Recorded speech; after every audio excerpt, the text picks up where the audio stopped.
আটা ছাড়া আবার হোয়াইট সস হয় নাকি? হোয়াইট সস দিয়ে এমন সুন্দর স্প্যাগেটি তৈরি করা যায় যেটাতে এক ফোঁটাও আটা থাকবে না। তো চলো আজকে সেই ভিডিওটাই তোমাদের সাথে শেয়ার করব। তো আজকের ভিডিওতে থাকবে হচ্ছে একেবারে অথেন্টিক ইউরোপিয়ান হোয়াইট সস, যে রিয়েল একেবারে টেক্সচার সহ সেই স্প্যাগেটি রান্না করব, এবং থাকবে হচ্ছে চিকেন অ্যান্ড মাশরুম। আর আমি অন্য কোনো ভেজিটেবল অ্যাড করব না। তো চলো আমার আপুরা ভাইয়ারা শুরু করে ফেলি। আমি সুন্না কিচেন ফ্রান্স থেকে সুমাইয়া সুমু। যে যেখান থেকেই দেখছো অনেক অনেক ধন্যবাদ এবং তোমাদের কাছে কৃতজ্ঞতা। তো আমি প্রথমে প্যান গরম করে নিলাম, এবং এটা যেহেতু হোয়াইট সস থাকবে অবশ্যই এটার মধ্যে গার্লিক থাকতে হবে, গার্লিক ছাড়া হবে না। তো নিয়ে নিলাম অনেকগুলো রসুন কুচি এবং তেলের মধ্যে দিয়েছি, এবং পরে আমি এটার মধ্যে বাটার অ্যাড করেছিলাম, বাট বাটারে রান্না করতে পারলে সবচেয়ে ভালো। তো এখন আমি এই গার্লিকগুলো একটু ফ্রাই করে নিব। যখন একটু ব্রাউন কালার হয়ে আসবে তখন আমি দিয়ে দেব পেঁয়াজ। তো পেঁয়াজটা হচ্ছে মানে মোটামুটি অংশে সবজির আকারে দিব আর কি, মানে সবজির মতো করে খাওয়ার জন্য। তো আমি হচ্ছে একটু নাড়াচাড়াতে দেরি হতে আমার গার্লিকটা একটু বেশি ব্রাউন হয়ে গেছে, বাট নো প্রবলেম, তোমরা আরেকটু কম ব্রাউন করবা, এটাকে গোল্ডেন ফ্রাই করলেই এনাফ। মানে গোল্ডেন ফ্রাইয়ের নিচে না, গোল্ডেন ফ্রাই করতে হবে। তো সেভাবে করে আমি এখন আমার পেঁয়াজটাও ফ্রাই করে নিব। তো পেঁয়াজটা ফ্রাই করতে আমার যতটুকু সময় লাগে, একেবারে ব্রাউন ফ্রাই করব না, ব্রাউন ফ্রাই করলে আবার কালারটা হোয়াইট থাকবে না। যখন নরম হয়ে আসবে তখনই আমি দিয়ে দিলাম চিকেন। আর চিকেনের মধ্যে অবশ্যই যে স্কিন সহ চিকেন সেটা ব্যবহার করতে হবে। স্কিন থেকে এত সুন্দর একটা টেক্সচার বের হয়, এবং যে অয়েলটা বের হয় সেই টেস্ট কিন্তু অন্য কোনো কিছুর সাথে থাকে না। আর এমনিই তো চিকেনের স্কিন খেতে খুব মজা লাগে। তো আমি হচ্ছে এক এক করে আমার চিকেনগুলো যতটুকু আছে সবগুলোই আমি এখানে দিয়ে দিব, পর্যায়ক্রমে নেড়ে নেড়ে দিব, যাতে আমার মানে পেঁয়াজ এবং যে গার্লিক আছে সেটার সাথে ব্যালেন্স করে আমি নাড়তে পারি আর কি, এই জন্য। তো মোটামুটি আমার চিকেন সব দেয়া হয়ে গেছে, এখন আমি এটাকে ফ্রাই করে নিব। এই চিকেনের ফ্রাই করার পর্যন্ত কিন্তু আমি কোনো ধরনের স্পাইস ব্যবহার করিনি, নাই আমি লবণ অ্যাড করেছি। এখন আমি শুধু ফ্রাই করে নিচ্ছি। প্রথমে লবণ দেয়া যাবে না, কারণ লবণটা দিতে হবে মিডল সাইডে। প্রথমে যদি আমি লবণ দিই তাহলে কিন্তু আমার মানে চিকেনের যে রিয়েল টেস্টটা সেটা আসবে না। এই যে এখন আমি লবণটা অ্যাড করে দিচ্ছি। আমি কিন্তু আর কোনো স্পাইস ব্যবহার করছি না এখানে, কোনো রকমের কোনো যে গুঁড়া স্পাইসগুলো থাকে যেমন হার্বস যেগুলো আমরা খাই সেগুলো আমি দিচ্ছি না। আমি দিব হচ্ছে একেবারে ইটালিয়ান ফ্লেভার অ্যাড করব এটার মধ্যে, যাতে আমার বাংলাদেশি কোনো টাচ না থাকে। তো এই তো ফ্রাই করা হয়ে গেছে, মোটামুটি সময় নিয়ে আমি ফ্রাই করে নিয়েছি। এখন দিয়ে দেব মাশরুম, বেশ খানিকটা মাশরুম দিব। মাশরুমগুলো এরকমভাবে করে কেটে নিয়েছি, তোমরা তোমাদের পছন্দ মতো কেটে নিবা। আমার মাশরুমগুলো অনেক বড় বড় ছিল, তাই আমি এভাবে কেটে নিয়েছি। তো এখন এই মাশরুমগুলো আমি ফ্রাই করে নিব চিকেনের সাথে আরেকটু। চিকেন কিন্তু মোটামুটি আমার হয়ে গিয়েছিল, মোটামুটি 70%। হ্যাঁ, 100% কুক হয়ে গেলে আবার তখন দিলে মানে রাবারের মতো হয়ে যাবে, 70% থাকতেই দিতে হবে। তো এখন আমি মাশরুমটা সুন্দর করে ফ্রাই করে নিব। মাশরুমটা মানে এইখানে কিন্তু আমি কোনো ধরনের কোনো স্পাইস ব্যবহার করিনি, শুধু একটু সল্ট দিয়েছি। এভাবেই তোমরা নিয়ম ফলো করে রান্না করবা, অবশ্যই তোমাদেরও একটা অথেন্টিক টেস্ট পাবা। এই যে দেখো আমার মাশরুমের কালারটা কত সুন্দর একটা কালার আসছে। আর এখানে যেহেতু আমার মানে চিকেনের স্কিন আছে এবং চিকেন আছে, যার কারণে এটার মধ্যে অনেক অয়েল বের হবে। এখন দিয়ে দিচ্ছি বেশ খানিকটা ব্ল্যাক পেপার দিব, অন্য কোনো স্পাইস থাকবে না। পরে আমি অরিগানো অ্যাড করব, যে পিৎজার অরিগানো থাকে সেই অরিগানোটা অ্যাড করব। এখন আমি ব্ল্যাক পেপার দিয়ে আগে ফ্রাই করে নিব।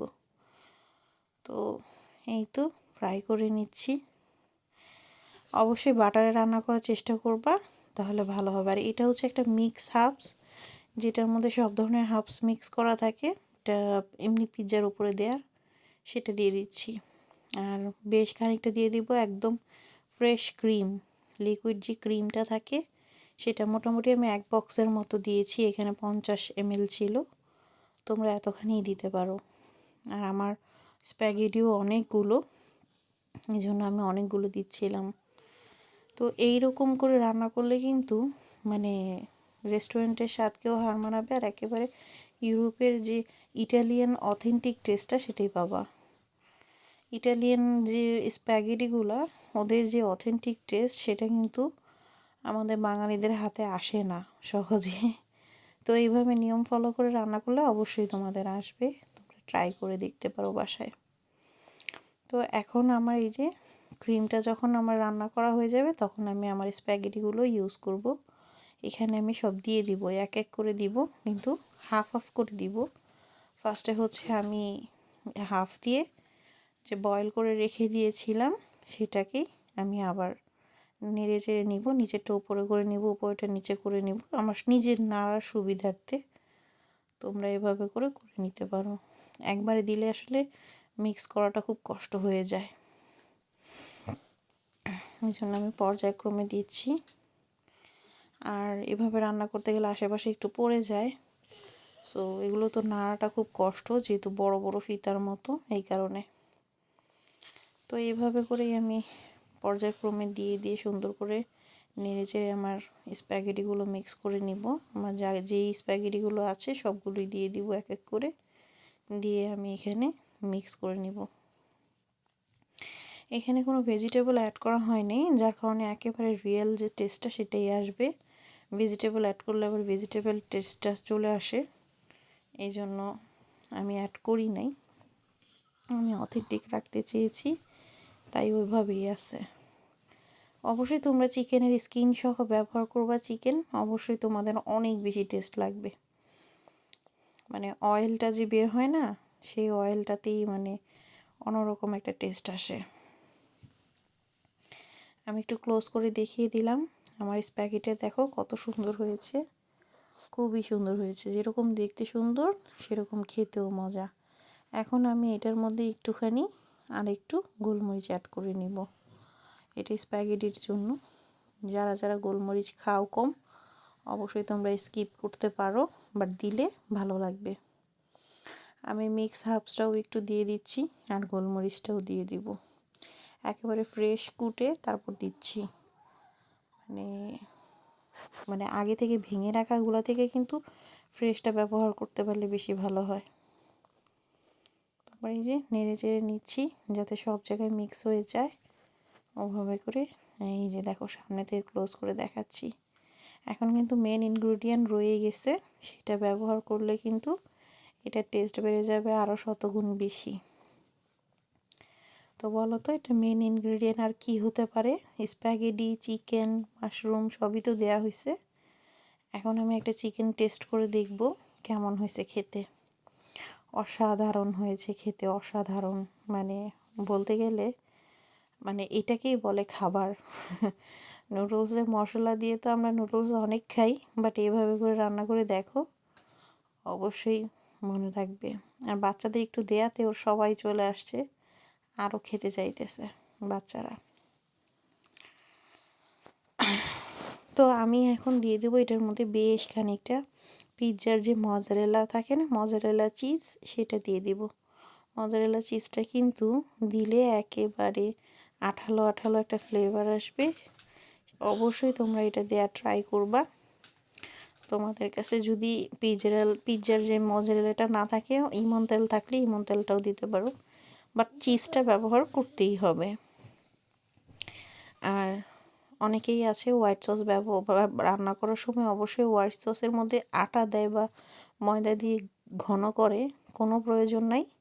এভাবে রান্না করলেই ঘন হবে, আটা ময়দা দিয়ে কিন্তু বেশি একটা ভালো লাগে না। এই যে আমি দিয়ে দিচ্ছি বেশ খানিকটা একেবারে ফ্রেশ মজারেলা। খুবই স্বাদ হয়েছিল স্প্যাগেটিটা, আমি গ্যারান্টি দিয়ে বলতে পারি। তোমরা বাসায় ট্রাই করে দেখবা, তোমাদের অনেক ভালো লাগবে। এখন আমি এই যে নেড়ে চেড়ে নিব, রান্না করে নিব একটু। রান্না কি, আমার চুলা অফ করে দিয়েছি, গরমভাবে যাতে সব কিছু মিক্স হয়ে যায়, ভাবে মিক্স করে নিব। এখন একটু নাড়াটা কষ্ট হয়ে যাবে, এই জন্য লাস্টে দিয়েছি, কারণ চিজ দিলে একেবারে আঠা আঠা হয়ে যায়, এই জন্য লাস্টে দিয়েছি। দেখেই তো মানে জিভে পানি চলে আসে, এইরকম স্প্যাগেটি থাকলে আর কিছুই লাগে না। তো আমি এটা নিউ ইয়ারের দিন করেছিলাম, ভালোভাবে আর কি নিউ ইয়ার সেলিব্রেশন করার জন্য। একটু ক্লোজ করে দেখাচ্ছি, দেখো আমার স্প্যাগেটিটা কত সুন্দর হয়েছে, অনেক সুন্দর হয়েছে, খেতে যেমন সুস্বাদু আর দেখতেও ঠিক সেরকম লোভনীয় হয়েছে।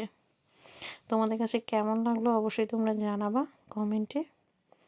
আর আমার রেসিপি ফলো করে তোমরা যদি কোনো কিছু বানাও সেটাও আমাকে কমেন্ট করে জানাতে পারো। তো আমি এখন একটু সার্ভ করে নিচ্ছিলাম একটা সার্ভিং ডিশে, ছোট একটা সার্ভিং ডিশে। তো এইখানে আসলে সার্ভ করাটা মানে যেহেতু মজারেলা চিজ ছিল, ওঠাতে গিয়ে মানে খুবই কষ্ট হচ্ছিল।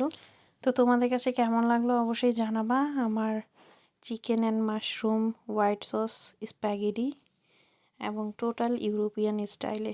থ্যাঙ্কস ফর ওয়াচিং, দেখা হবে নেক্সট কোনো রেসিপি নিয়ে। সবাই ভালো থাকো, সুস্থ থাকো, টাটা বাই।